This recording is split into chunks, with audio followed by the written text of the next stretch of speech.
Hello all the cricket lovers, आप सभी का एक बार फिर से स्वागत है आपके अपने यूट्यूब चैनल द क्रिकेट दंगल में। आज हम देखने वाले हैं साउथ अफ्रीका और ऑस्ट्रेलिया की जो वनडे सीरीज शुरुआत होने वाली है, उसका मैच कहाँ पर है, किस ग्राउंड पर है और कैसी टीम बनानी है, किसको पिक करना है, किसको नहीं पिक करना है, ये सब हम देखेंगे। अगर आप चैनल पर नए हैं तो प्लीज़ चैनल को सब्सक्राइब कर दीजिए और अगर वीडियो पसंद आती है तो उसे लाइक करिए और अगर आपको लगता है कि ये लोगों के साथ शेयर करना चाहिए तो आप इसे शेयर भी कर दीजिए। जैसा कि आपको बता दूँ मैं कि जो मैं वीडियो बनाता हूँ, यहाँ पर आपको सारी इन्फॉर्मेशन 2020 के बाद से मिल जाएगी। तो सारे मैचेज़ जो भी 2020 से वनडे हुए हैं और उसकी सारी इन्फॉर्मेशन मिल जाएगी। वहाँ पर प्लेयर कैसा खेला है, चाहे ग्राउंड की बात हो, चाहे वो बात हो प्लेयर्स की बात हो, कोई भी बात हो, तो सब सब इन्फॉर्मेशन आपको मिलने वाली है। आपको खुद से अंदाज़ा लगाना है। मैं आपको पूरी परफॉर्मेंस दिखाऊँगा कि प्लेयर की कैसी परफॉर्मेंस रही है पिछले कुछ वर्षों में। तो उस हिसाब से आप खुद अंदाज़ा लगा सकते हैं कि इसका फॉर्म कैसा रहा है, इसे हम टीम में पिक कर सकते हैं या नहीं पिक कर सकते हैं। इसके अलावा आप ये सोच सकते हो कि जो उनका मैनेजमेंट होता है टीम का वो किस प्लेयर को चयन कर सकता है, नहीं कर सकता है।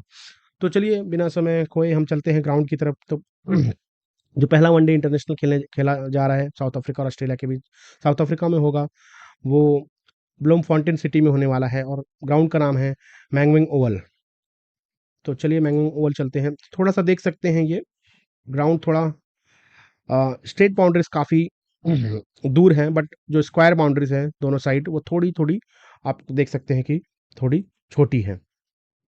तो अगर मैं बात करूँ कि यहाँ पे मान के चलिए एक खेल की पट्टी है ये, तो ये बाउंड्रीज़ थोड़ी छोटी पड़ती हैं और स्ट्रेट थोड़ा-सा आपको लंबा पड़ जाएगा। तो अगर कवर ड्राइव कर रहे हैं तो काफ़ी लंबा होगा। यहाँ पे आप 3 भाग के आसानी के साथ ले सकते हैं। तो ये इस ग्राउंड का आपने विवरण देखा। अब इसके बाद हम चलते हैं, देखते हैं कि तो इस ग्राउंड की अगर कैपेसिटी मैं देखना चाहूँ तो 20,000 की कैपेसिटी है।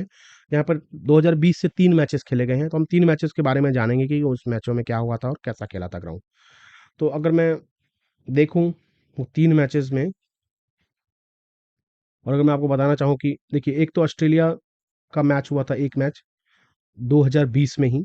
तो सीधा उस मैच की बात कर लेते हैं। उस मैच में भी अगर मैं देखूँ तो आप देख सकते हैं कि पहले इनिंग में 271 रन बना था और बाद में ये स्कोर चेज़ हो गया था।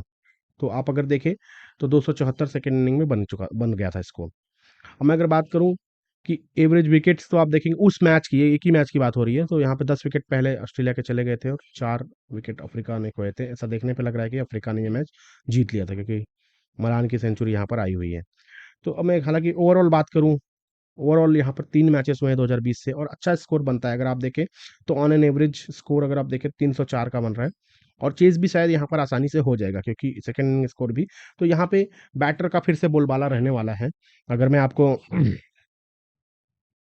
थोड़ा हाईलाइट करके दिखाता हूँ तो 304, तो मतलब 300 रन आप मान सकते हो इस ग्राउंड पे बन जाएगा। चेज़ भी हो जाएगा क्योंकि 297 अगर सेकंड स्कोर है तो definitely it is going to be chased, right? और उसके बाद अगर मैं यहाँ पर बात करूँ तो एक अच्छा स्कोर 251 से 300 अगर देखें तो 2 बार दोनों ही इनिंग में आया आया हुआ है और एक बार 300 से अधिक। तो ये आप ये बोल सकते हो कि टीमें वहाँ तक पहुँच जाती हैं। अगर यहाँ पर भी मैं देखूँ तो 2 बार चेज़ करते वक़्त और एक बार पहली बैटिंग करते वक़्त, तो हो सकता है पहली बैटिंग करते वक़्त कुछ ज़्यादा रन बन गया हो, जो कि चेज़ेबल ना रहा हो और टीम हार गई हो। बट यहाँ पे चेज़ भी हो सकता है। अब मैं अगर ओवरऑल बात करूँ तो यहाँ पे नंबर 2 के बल्लेबाज, विश्व के नंबर 2 के बल्लेबाज राशिव वैन डर डुसेन हैं, जिन्होंने 149 रन टोटल बनाया हुआ है इस ग्राउंड पर। तो इनका एक फ़ेवरेट ग्राउंड है, तो उसके बाद फ़ेवरेट ग्राउंड इनका हो सकता है जैसा कि हमने देखा जानेमन मलान भी अच्छा करते हैं। तो ये 2 अगर खेल रहे हैं, टीम का हिस्सा हैं, तो डेफ़िनेटली राशिव वैन डर डुसेन और जानेमन मलान को आप इंक्लूड कर सकते हैं। दूसरी अगर मैं बात करूँ कि बॉलिंग की, तो आप देख सकते हैं एनरिक नॉर्के, इन्होंने 8 विकेटें ली हैं, तो ये भी एक अच्छे, तो ये काफ़ी पेस अगर अगर यहाँ पर ऑस्ट्रेलिया के पेसर की बात करें तो उन्हें भी मदद मिल सकती है क्योंकि एनरिक नॉर्के को अच्छी मदद मिली है। अब मैं अगर थोड़ा-सा डिटेल में और बात करने जाऊँ, यहाँ पे आप देख सकते हैं कि फास्टर को 53.5, तो टोटल विकेट इस ग्राउंड पर 43 गिरी हैं 3 मैचों में, जिसमें से 23 लगभग 54% का योगदान फास्टर देते हैं। तो फास्टर को ज़्यादा पिक कर सकते हैं। हालाँकि स्पिनर भी 10 विकेटें ली हैं, तो जैसे कि मुझे लगता है कि ज़ैम्पा होंगे या फिर अगर तबरेज़ शम्सी होते हैं, वो हम देखेंगे कि स्पिनर ने कैसा विकेट लिया हुआ है। अगर मैं बैटिंग की बात करूँ यहाँ पर अफ्रीका की तरफ से, क्योंकि अफ्रीका ने तो तीनों मैच खेले हैं, तो डेविड मिलर 3 मैचेस खेले, 148 रन, 148 का एवरेज। इसका मतलब कि इन्होंने इस ग्राउंड पे आउट नहीं हुए होंगे और 3-4 विकेट के बाद आते होंगे और इन्होंने काफ़ी अच्छा रन बनाया। तो डेविड मिलर, फिर जैसा कि कहा रासिव वैन डर डुसेन, इनका भी 75 का एवरेज है, 2 ही मैच खेले हैं ये। फिर मैं अगर बवुमा की बात करूँ तो ये भी काफ़ी अच्छा खेले हैं। बाकी ये तो इंग्लैंड के बैटर हैं, शायद इंग्लैंड की सीरीज़ हुई होगी कुछ। क्लासेन का भी 36 का, तो एक अच्छा प्लेयर है क्लासेन भी, आप उसे अपनी टीम में रख सकते हो। क्योंकि अगर 36 का एवरेज है, तो लगभग 36 रन तो बनाया होगा, तो उसके ऊपर तो बोनस, स्टंपिंग, कैचेस वो मिल सकते हैं। ऑस्ट्रेलिया की तरफ से बात करूँ तो काफ़ी अच्छा एवरेज, एक ही मैच आरन फिंच और डार्सी शॉट, क्योंकि इन्होंने एक ही मैच खेला है। तो लेफ्ट हैंडर अगर डार्सी शॉट खेलते हैं तो डेफिनेटली उनको इंक्लूड करिए अपनी टीम में। क्विंटन डिकॉन्ग, जैसा कि आपको पता है कि वो वर्ल्ड कप के बाद रिटायर होने वाले हैं, तो उनकी औसत कुछ खास नहीं रही है, लेकिन हो सकता है कि अपने आखिरी पड़ाव में वो काफ़ी अच्छा खेल जाए और टीम को जिताने में अहम भूमिका निभाएं। तो क्विंटन डिकॉक भी कहाँ पर काफ़ी अच्छा खेले हैं। इसके साथ में अगर बॉलिंग की बात करूँ तो एनरिक नॉर्के ने 8 विकेट लिया है 3 मैचों में। लुंगी एंगिडी, इन्होंने भी 3.5 के मतलब 2 मैचों में 7 विकेट लिए हैं। अगर मैं ऑस्ट्रेलियन बॉलर की बात करूँ तो मुझे एडम जंपा दिखते हैं। जंपा तो कहीं भी जाओ, एक ही मैच खेला था जैसा कि हमने देखा था। फिर पैट कमिंस, मिचेल स्टार्क, एक मैच में एक-एक विकेट। तो ये 2 बॉलर भी अच्छा कर सकते हैं, जंपा तो करेंगे ही। उसके साथ अगर मैं जैसे बात कर रहा था, 2 मैचों में 2 विकेट तबरेज़ शम्सी की है, तो उतना कुछ ख़ास नहीं है। लेकिन स्पिनर की बात करूँ तो आदिल रशीद का नाम दिख रहा है यहाँ पर, 2 मैचों में 3 विकेट। तो मोर और लेस आप देखेंगे तो पेसर्स को ज़्यादा मदद है टॉप पे, और यहाँ पर सैम करन, सिसांडा मगाला, तो यहाँ पर पेसर्स को ज़्यादा मदद है, थोड़ा बहुत मदद स्पिनर्स को भी मिल जाता है। तो मोस्टली आप ट्राई करिए कि पेसर्स को ज़्यादा इंक्लूड करें। अगर वो ऑलराउंडर हो, लाइक पैट पैट कमिंस हो, और ऐसे कुछ बॉलर हो, तो काफ़ी ज़्यादा अच्छा होगा। मिचेल स्टार्क भी बोल सकते हैं आप। तो चलिए आगे बढ़ते हैं हम, और देखते हैं कि अफ्रीका और ऑस्ट्रेलिया का मुकाबला पिछले 4 वर्षों, पहले तो देखते हैं इस ग्राउंड पे पिछले 4 वर्षों में, तो हमने देखा था कि एक बार तो हुआ था, और वहाँ पे आप देख सकते हैं साउथ अफ्रीका ने जीत प्राप्त की थी। अगर आप स्कोर देखेंगे तो ऑस्ट्रेलिया ने 271 रन पर ऑल आउट हो गई थी, और जवाब में साउथ अफ्रीका ने 6 विकेट से जीता था, जहाँ पे लुंगी एंगडी वहाँ पे बेस्ट परफॉर्मर रहे थे। उस सीरीज़ की बात की जाए तो बेस्ट बॉलर, 6 विकेट्स लिया था उसका, जाने मलान मलान ने 129 रन बनाए थे। तो ये तो रही उस ग्राउंड की बात, जहाँ पे आप ऊपर भी देख सकते हैं इन बॉलर्स का दबदबा, इन बैटर का दबदबा रहा था।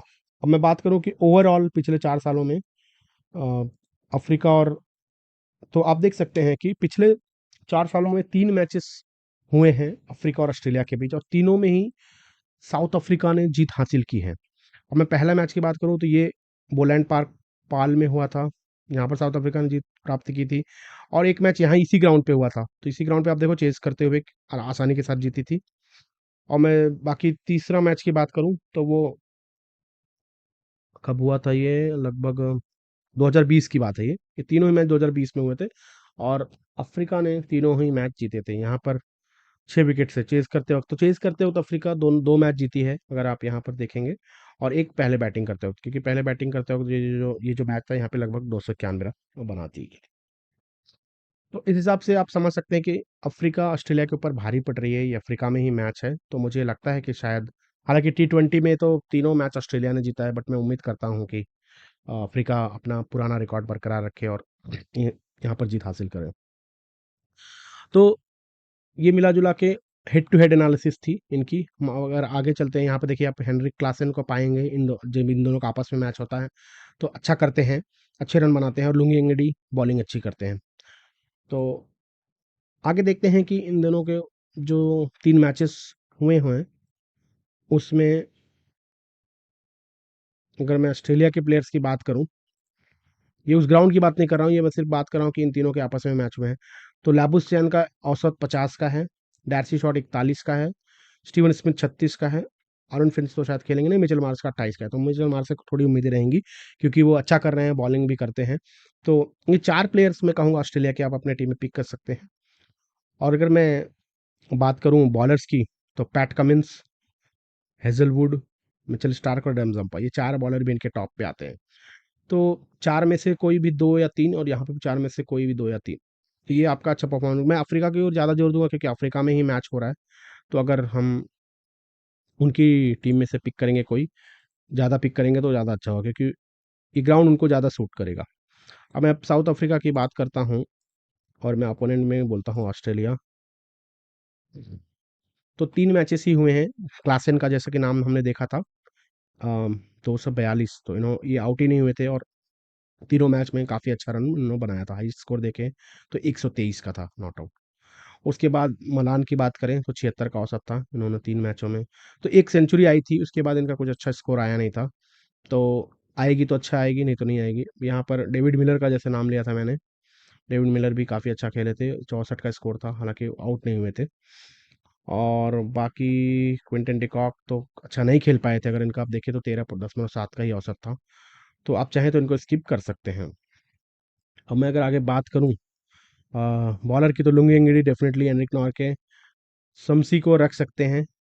तो ये 3 में से ही कोई भी 2 या 3 आप चूज़ कर सकते हैं। और बैटर में भी जैसा होना था क्लासेन, मलान अगर खेलते हैं ठीक है, डेविड मिलर खेलते हैं, क्विंटन डिकॉक को स्किप कर सकते हैं। उसके अलावा आप रासी वैंडर डुसन और एडन मार्करम, 2 में से किसी को आप पिक कर सकते हैं।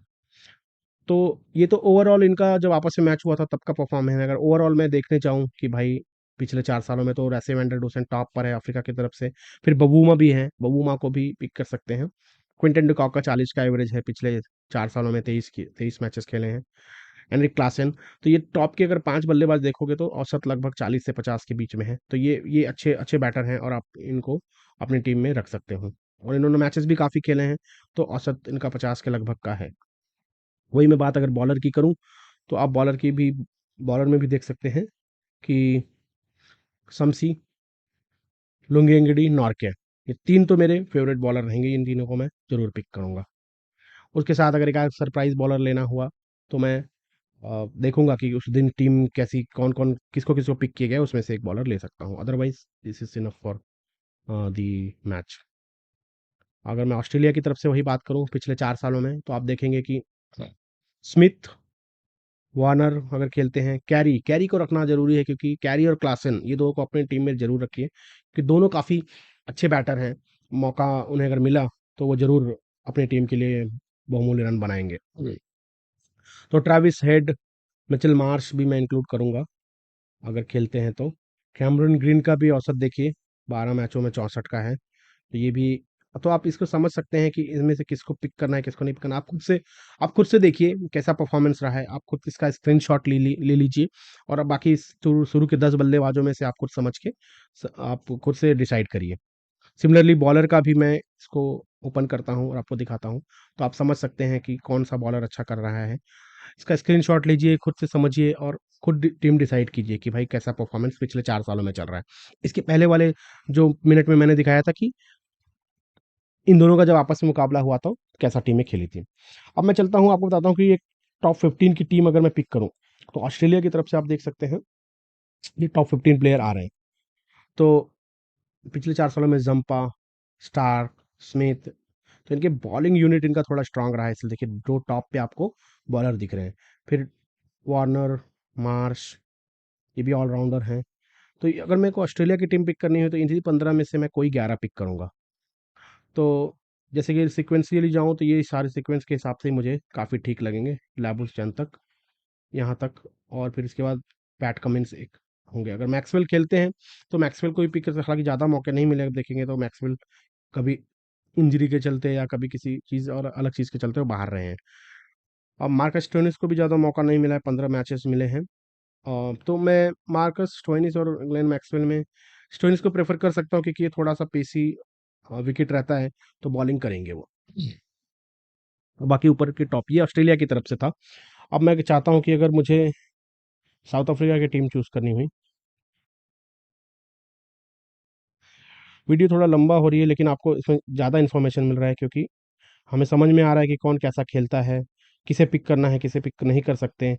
तो ये मार्करम नंबर 1 पे जा रहे हैं। हालाँकि मार्करम का कहीं नाम आपने देखा नहीं होगा पिछली स्क्रीन्स पे, बट यहाँ पर नंबर 1 पे हैं, क्योंकि उन्होंने रिसेंटली ज़्यादा ऑस्ट्रेलिया के साथ ना, लेकिन दूसरी टीमों के साथ ज़्यादा मैचेस खेले और अच्छा परफॉर्म किया। 22 मैचों में ही उनका जो मैंने रेटिंग दिया हुआ है, 1259 का दिया हुआ है।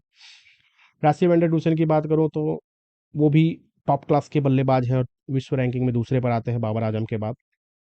उसके बाद बवूमा, ऐसा लगता है कि बवूमा परफॉर्म नहीं करते, बट वनडे इंटरनेशनल में अच्छा रिकॉर्ड है इनका, तो ये एक अच्छी पिक हो सकते हैं। क्विंटन डिकॉक थोड़ा-सा मायूस किया है, क्योंकि ये इनका मैं सोच रहा था थोड़ा-सा और ऊपर जाएँगे, बट पिछले 4 वर्षों में उतनी परफ़ॉर्मेंस नहीं आई है। परफ़ॉर्मेंस आई है बट उतनी इनके नाम के हिसाब से नहीं आई है। क्लासेन का भी परफ़ॉर्मेंस ठीक-ठाक है, क्योंकि 4 विकेट के बाद या 5 विकेट के बाद आते हैं, तो जितना मौका मिलता है उसमें कोशिश करते हैं भुनाने की। तो ये टॉप के 4-5 बैटर ही इनके दिख रहे हैं। इनकी बॉलिंग की मैं बात करूँ तो लुंगी एंगडी, एनरिक नॉर्के, ये 2 बॉलर रबाडा अगर खेलते हैं तो रबाडा का परफ़ॉर्मेंस उस हिसाब से नहीं आया है पिछले कुछ वर्षों में, बट अदरवाइज़ नॉर्के और लुंगी एंगडी ठीक-ठाक इनके अच्छे बॉलर रहे हैं। स्पिनर की बात करूँ तो तबरेज़ शम्सी भी हैं, लेकिन फिर से वही बात है कि वो परफ़ॉर्मेंस उतनी अच्छी नहीं आई है। बट अफ्रीका में हो रहा है तो एक प्लस पॉइंट हो सकता है इनके लिए। अब मैं चाहूँ कि अगर कंबाइन 11 आपको दिखाऊँ कि दोनों मिला के क्या एक टीम टॉप 15 की पिक हो सकती है, उसमें से हम टॉप 11 क्या पिक कर सकते हैं, तो ये होगी। इसका स्क्रीनशॉट लेके आप खुद से समझ सकते हैं कि रेटिंग किसकी ज़्यादा है। अ, तो उस हिसाब से आप यहाँ पे टीम डिसाइड कर सकते हैं। तो मोर और लेस टॉप 15 में अगर आपके टॉप 11 खेलते हैं तो इसमें से ही पिक कर दीजिए। और एडम जंपा को नंबर 1 पे रखा गया, हालांकि मैचेस भी थोड़े ज़्यादा खेले हैं बट उस कंपेयर में उन्होंने काफ़ी अच्छी बॉलिंग की है। तो बॉलर में जितने भी नाम यहाँ पे दिख रहे हैं आप डेफिनेटली उनको इंक्लूड करिए। हालांकि मैं ये कहूँगा कि लुंगी एंगडी अगर लुंगी एंगडी और नॉर्के नहीं दिख रहे हैं तो उनको दोनों को इंक्लूड करें, क्योंकि उनको मैचेस कम मिले हैं। यहाँ पे अगर आप देखोगे तो उनको 16 मैचेस या 15 मैचेस ही मिले, उसकी वजह से उनका थोड़ा-सा यहाँ पे रेटिंग कम दिख रहा है। अदरवाइज़ वो 2 डेफ़िनेटली एक पिक होंगे। उम्मीद करता हूँ कि ये वीडियो आपको पसंद आई होगी। अगर ये वीडियो आपको पसंद आई होगी तो प्लीज़ वीडियो को लाइक करें, शेयर करें और चैनल पर अगर आप नए हैं तो चैनल को भी सब्सक्राइब कर लीजिए। चलिए आपसे विदा लेते हैं, फिर से मिलेंगे। अगले मैचेस एशिया कप के कुछ और मैचेस आने वाले हैं और न्यूजीलैंड और इंग्लैंड की भी वनडे सीरीज़ आने वाली है, तो उसमें हम फिर से आपको अपनी प्रेडिक्शन लेके आएँगे, आपको बताएँगे कि आपको क्या टीम पिक करनी है। इसी के साथ आप सभी से विदा लेते हैं।